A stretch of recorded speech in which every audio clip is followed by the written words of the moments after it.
নমস্কার, আশা করছি আপনারা সবাই খুব ভালো আছেন। আমার নতুন একটা ভিডিওতে আপনাদের সবাইকে স্বাগত। আজকে দিনটা বুধবার, তার উপরে গণেশ চতুর্থী। আজকে কোনো প্ল্যান ছাড়াই বেরিয়ে পড়েছি জানেন। ও এসে বলল যে সেই তো এক সপ্তাহ ট্যুর থেকে এলে, তারপরেই তো এক সপ্তাহ বৃষ্টি, আর এখন বেরোনোই হচ্ছে না। এই কটা দিনও ওয়েদারটাও ভীষণ সুন্দর, তাই আজকে আর কোনো কথা না ভেবে বেরিয়ে পড়লাম। এখন আছি রাজপুর বাইপাসে। এটা বাইপাসেরই প্যান্ডেল, তার মধ্যে গণেশজি বসে আছে। ভীষণ সুন্দর লাগছে, যেন মনে হচ্ছে স্বয়ং গণেশজি আমাদের জন্য আড়ম্বর সাজিয়ে বসে আছেন রাজপুত্রের মতো। চারিপাশটা এত সুন্দর লাগছে, মনে হচ্ছে পুজো তো এসেই গেল না। ছোট থেকে একটা কথা ঠিকই শুনে আসছি, বাঙালির 12 মাসে 13 পার্বণ। আজকে না বেরোলে বুঝতেই পারতাম না যে সত্যি এরকমও হতে পারে। 5 মিনিটও হয়নি জানেন, 1 মিনিট অন্তর অন্তর যাচ্ছি, একটা করে প্যান্ডেল, আর তার মধ্যে রাস্তা জুড়ে লাইটিং। একটা করে প্যান্ডেল আর তার মধ্যে গানু দাদা বসে আছেন। কি সুন্দরই না লাগছে আজকে। প্রত্যেকটা গণেশ বিগ্রহ আপনাদেরকে দেখাচ্ছি, আপনাদেরও ভালো লাগছে নিশ্চয়ই। একটু কমেন্টে জানাবেন। কিন্তু আমি যে সময়টা এসছি একদম ঠিকঠাক সময় জানেন। প্রত্যেকটা প্যান্ডেলই এখনই হয়তো পুজো শুরু হচ্ছে বা কিছুটা বাকি রয়ে গেছে, এরকম একটা সময়। আমরা রাজপুর থেকে একদম সোনারপুরের দিকে টানা যাচ্ছি, কিন্তু দেখুন প্রত্যেকটা জায়গায় থেমে থেমে একটা করে প্যান্ডেল। পুজোও তো আর বেশি দেরি নেই, কিন্তু মনে হচ্ছে এই তো পুজোই চলছে যেন। ভীষণ ভালো লাগছে। রাস্তাগুলো কি দারুণভাবে লাইটিংয়ে সেজে উঠেছে দেখুন, আর তার মধ্যে অনেক লোকের লোকময়। চারিদিকটা দেখতে পাচ্ছেন, এই পারে একটা ঠাকুরের প্যান্ডেল, তো আবার এই পারে রাস্তার একটা ঠাকুরের প্যান্ডেল। ভীষণ ভালো লাগছে। যতই যাচ্ছি মনটা আরও সুন্দর হয়ে উঠছে।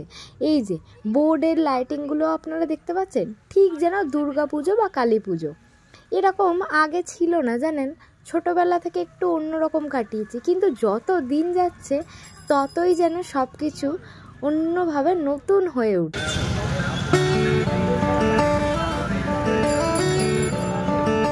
একদম রাজপুর থেকে বেরিয়ে এখন সোনারপুরের রাস্তাটায় আছি, আর ছোটোখাটো মেলাও বসে পড়েছে। আর এইখানটায় এসে অনেকটাই জমজমট লাগছে। এখানটায় এসে আমি তো প্রথমে বুঝতেই পারিনি, বিশাল একটা গণেশ বিগ্রহ আর তার সাথে একটা বড় করে হুম হচ্ছে। চলুন এখানে দাঁড়িয়ে কিছুক্ষণ আপনাদেরকেও দেখানো যাক, আর মেলা ছোটোখাটোটা ঘোরা যাক, আর তার সাথে এত বড় হুম হচ্ছে সেটাও সামনে থেকে দেখা যাক। এতগুলো গণেশজির থেকে সব থেকে বড় গণেশজি মূর্তি আপনাদেরকে দেখাচ্ছি, আর আমিও সামনে থেকে দেখছি। ভীষণ ভালো লাগছে জানেন। সামনে যেন রাজপুত্র বসে আছে, আর তারই সামনে সভা চলছে। বিশাল একটা হোমযজ্ঞ হচ্ছে, আর চারিপাশে ভক্তরা ভিড় করে দাঁড়িয়ে আছে। আজকে অনেক জায়গায় পুজো হওয়ার সাথে সাথেও প্রসাদ বিতরণটাও হচ্ছে, তো সেটা এখানে এসেও দেখলাম প্রসাদ বিতরণ হচ্ছে। এখানে হোমযজ্ঞ হচ্ছে, তো কি হয়েছে, প্রসাদ বিতরণ এখানে চলছে। আর এত বড় গণেশ পুজো আমি এর আগে সচরাচর আমি কোথাও দেখিনি, এটাই ফার্স্ট। এই যে এত বড় চোখের সামনে হোমযজ্ঞটা হচ্ছে, সেটাও আমি যেন মনে হচ্ছে প্রথমেই দেখলাম। কিন্তু ভীষণ ভালো লাগছে। চারিদিকে অনেক লোকজন, আর তার মধ্যে ছোটোখাটো তো পাশে মেলাও বসেছে। চলুন এখান থেকে আরও সামনের দিকে যাওয়া যাক।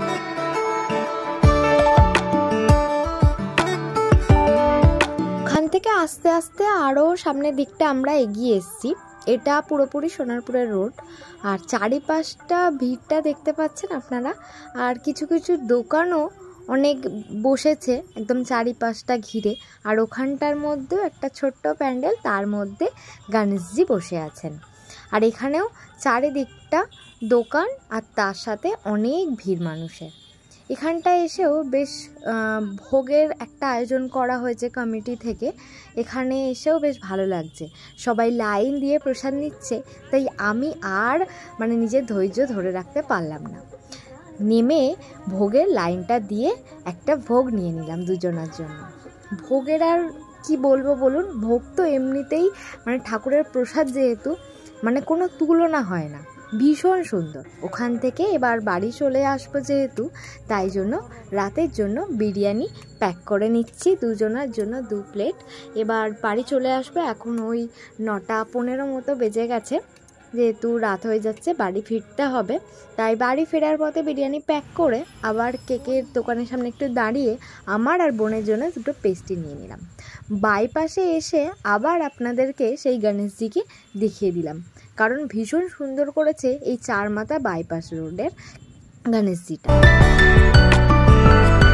আমার আশেপাশে যারা থাকেন বা ফেসবুকে যারা ভিডিও দেখেছেন তারা তো ওই জায়গাটা চিনতে পারবেনই, কারণ আমার বেশিরভাগ রিল এখানেই শ্যুট করা। এই জায়গাটা আমার খুব পছন্দের। বাড়ি চলে এসেছি আর আমি একা খাবো, তাই ওকেও টেস্ট করতে একটু আনলাম। ও তো ছোট, ওকে তো খুব একটা বেশি দেওয়া যাবে না যেহেতু বাইরের খাবার, তাও মনে হলো যে ওকে একটু টেস্ট করে দেখানো যায়। বেশ ভালো লাগে জানেন। এখন রাত হয়ে গিয়েছে, ওই 10:30 মতো বাজে। রাতের খাবার আমরা এটাই তো খাবো এনেছি। তো ভিডিওটা আপনাদের কেমন লাগলো অবশ্যই কমেন্ট করে জানাবেন। ভালো লাগলে ভিডিও শেষে একটা লাইক করবেন এবং চ্যানেলটিকে ফলো করবেন, আমার পাশে থাকবেন। আবার আসবো নতুন কোনো একটা ভিডিও নিয়ে। ততক্ষণ আপনারা সবাই ভালো থাকবেন, সুস্থ থাকবেন। আসি আজকে, আবার দেখা হবে। সবাইকে ধন্যবাদ, টাটা।